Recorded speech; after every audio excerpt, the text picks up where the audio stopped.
మీరంతా సిద్ధంగా ఉన్నారా? కొద్ది గంటలనే తెలంగాణ అసెంబ్లీ షురూ కాబోతున్నది. అట్నుంచి కేటీఆర్, ఇట్నుంచి హరీష్ రావు సీఎంను వాయించినట్టు మాట్లాడే టైం దగ్గరకు వస్తున్నది. అధ్యక్ష, ఒక్క నిమిషం, హాలును ఆర్డర్లో పెట్టాలి. మీరు కూర్చోండి. స్పీకర్ సార్ అనే మాటలతోని దద్దరిల్లబోతున్నది అసెంబ్లీ. ఏదో అనుకుంటే ఇంకేదో జరిగింది అనేటట్టు అయ్యేటట్టే ఉన్నదట కాంగ్రెస్ సర్కారు పరిస్థితి.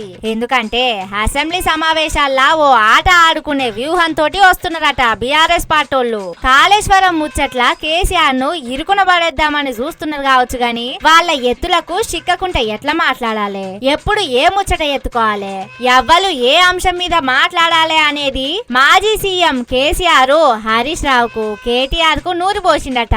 కాళేశ్వరంలా తప్పు దొరకబడదాం అని కాంగ్రెస్ సర్కార్ చూస్తే కాళేశ్వరం ఎంత గొప్పదో చెప్పేదానికి అవసరమైతే అసెంబ్లీలో పవర్ పాయింట్ ప్రెజెంటేషన్ ఇయ్యండి, స్పీకర్ ను కలుగుండ్రి అని చెప్తే అన్నట్టే బీఆర్ఎస్ ఎమ్మెల్యే గడ్డం ప్రసాద్ ను కలిసిండ్రు. దమ్ముంటే మైకులు కట్ చేయకుండా మాట్లాడనీయుండ్రి, మధ్య మధ్యలో మంత్రులు సీఎం లేచి అడ్డం పడకుండా ఉండుండ్రి అని చెప్పుండ్రి. కాళేశ్వరం తోటి ఎన్ని పంటలు వండుతున్నాయో చెప్పుండ్రి.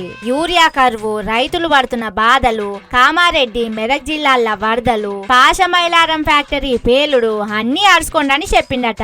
చెడుగుడు ఆడుకోండ్రి, చెమటలు పట్టించుండ్రి, ఇంకోసారి కాళేశ్వరం మాటెత్తకుండా చేయుండ్రి అని ఈగురంగా చెప్పిండట. కాంగ్రెస్ వాళ్ళు ఒక్కటంటే మీరు రెండనుర్రి, ఎక్కడ తగ్గకుండ్రి అని చెప్పిండట. మరి చూడాలే ఎట్లా బీఆర్ఎస్ పార్టీ చేసే అటాక్ కు కాంగ్రెస్ సర్కారు తట్టుకుంటదో. ఏగలేక ఎంత మందిని సస్పెండ్ చేస్తారో చూడాలే.